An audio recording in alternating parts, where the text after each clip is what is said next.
€120 es el precio exacto de la libertad que ella cree haber perdido. No es una cifra al azar, sino el límite diario que él ha configurado en la aplicación del banco para las transacciones de su pareja, bajo la excusa de proteger los ahorros familiares frente a posibles fraudes cibernéticos. Lo que ella percibe como una medida de seguridad compartida es, en realidad, el primer barrote de una jaula invisible que se construye con gestos de supuesta caballerosidad y eficiencia administrativa. El control económico masculino no comienza con la prohibición de trabajar, sino con la gestión totalitaria de la comodidad. Se manifiesta cuando él se ofrece a pagar todas las facturas para que ella no tenga que estresarse con la burocracia, o cuando sugiere que es mejor cerrar la cuenta personal para evitar el cobro doble de comisiones bancarias. En ese momento, la autonomía financiera se disuelve en un mar de explicaciones que ella debe dar por cada gasto cotidiano, mientras él mantiene la opacidad absoluta sobre los ingresos reales del hogar. Esta dinámica no es un accidente de convivencia, sino una aplicación práctica de la psicología oscura en los afectos. Para entender por qué una mujer adulta, profesional y capaz termina preguntando si puede comprar un par de zapatos, debemos mirar hacia el concepto del vínculo de trauma desarrollado por el doctor Patrick Carnes.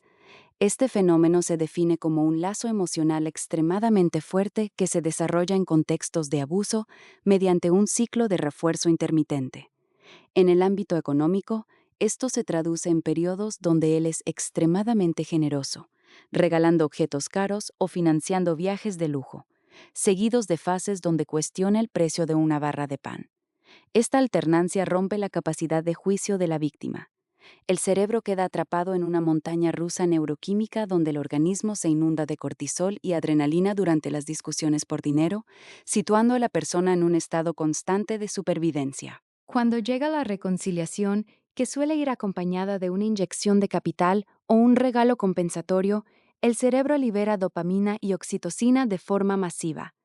Esta respuesta biológica crea una adicción real. La víctima empieza a necesitar el conflicto económico para poder experimentar el alivio posterior de la validación financiera.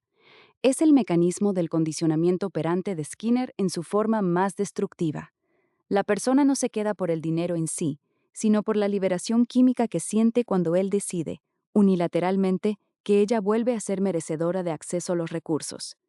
En este escenario, el control económico actúa como el interruptor que regula el bienestar emocional de la pareja, convirtiendo el dinero en un lenguaje de dominación que sustituye al afecto legítimo.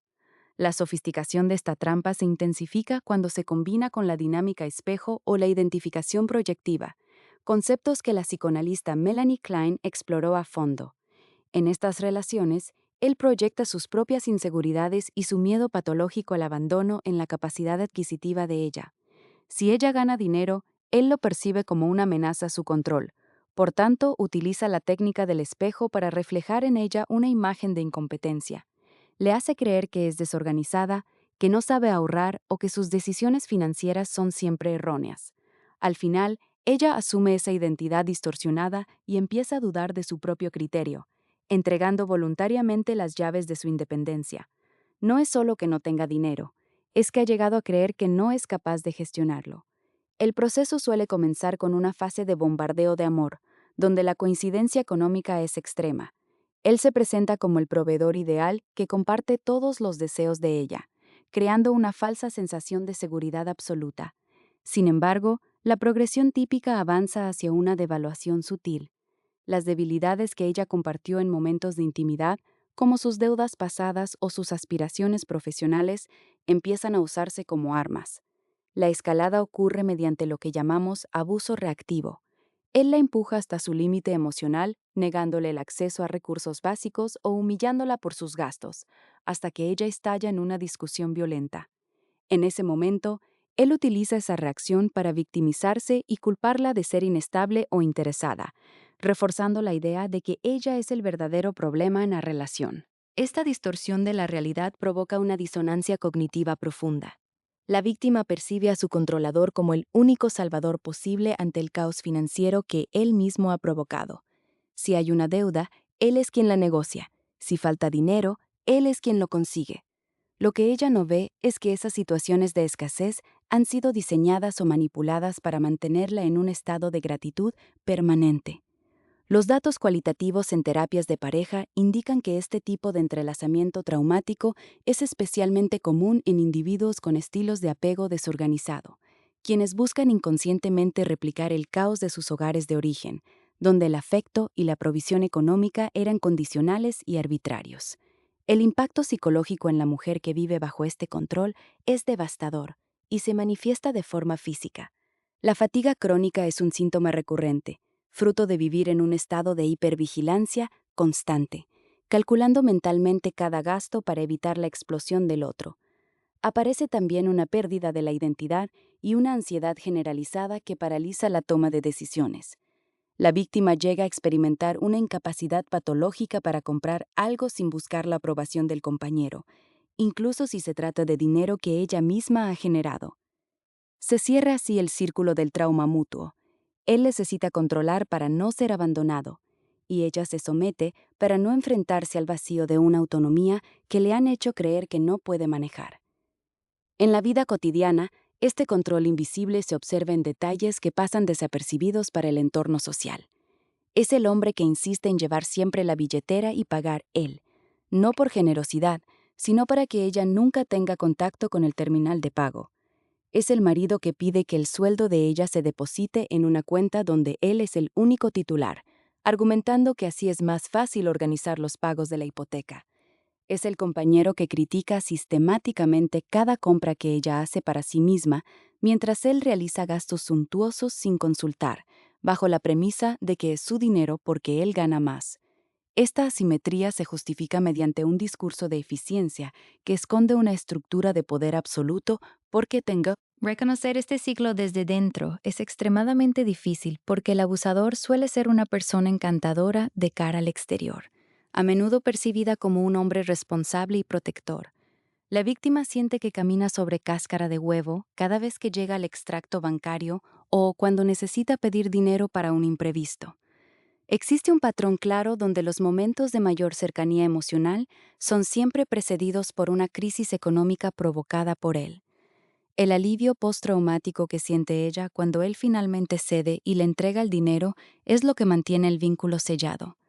Es una adicción bioquímica al rescate, donde el verdugo se disfraza de héroe de forma intermitente. Las estrategias para romper esta jaula no pasan por la negociación ni por intentar que él entienda el daño que está haciendo. En el vínculo de trauma, la comunicación honesta solo sirve para darle al manipulador más información sobre los puntos débiles de la víctima, que luego usará para perfeccionar el control. La defensa principal es el establecimiento de límites férreos y la recuperación de la privacidad financiera de forma estratégica. Esto implica abrir cuentas individuales, asegurar las claves de acceso y, en la mayoría de los casos, iniciar un proceso de contacto cero.